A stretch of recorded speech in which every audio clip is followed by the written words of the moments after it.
আচ্ছা হ্যাঁ বিদ্যুৎবাবু, হ্যাঁ স্যার। এখানে কি কোনো গন্ডার ফন্ডার আছে বা বেরোয়? গন্ডার? না স্যার, গন্ডার তো কখনো দেখিনি। তবে হাতি ফাতি বেড়ায় আর কি মাঝে মধ্যে থেকে। কেন গন্ডার দেখেন না কেন? গন্ডার বললে নেই, তাই দেখিনি। আচ্ছা স্যার, একটা জিনিস আপনি গন্ডারের কথা বললেন বলে আমার মনে পড়লো, গন্ডার এখানে চাষ করলে কেমন হয়? গন্ডার? হ্যাঁ গন্ডার চাষ করবে? হ্যাঁ, মানে ধরুন গন্ডারের যে দুধ, গন্ডারের দুধতে তো মানে অনেক বেশি প্রোটিন থাকে। তা থাকে। কেন বললেন বলুন বলুন তো?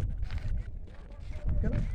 কারণ হচ্ছে ধরুন একটা গরু আচ্ছা, বা একটা মানুষ, বেশ। তার বাচ্চা যখন দুধ খায় 1 বছর পর দেখা যায় যে ওই বাচ্চাটা খুব বেশি হলে 8 ইঞ্চি, 10 ইঞ্চি, 1 ফুট বা 1.5 ফুট বেড়েছে। হ্যাঁ। কিন্তু স্যার গন্ডারের দুধ খেয়ে গন্ডারের বাচ্চা কিন্তু ওই 1 বছরে প্রায় 4 থেকে 5 ফুট বেড়ে যায়। তার মানে স্যার গন্ডারের দুধে প্রোটিন বেশি। হুম। আরে এখানে তো গন্ডারের চাষ করা যায়।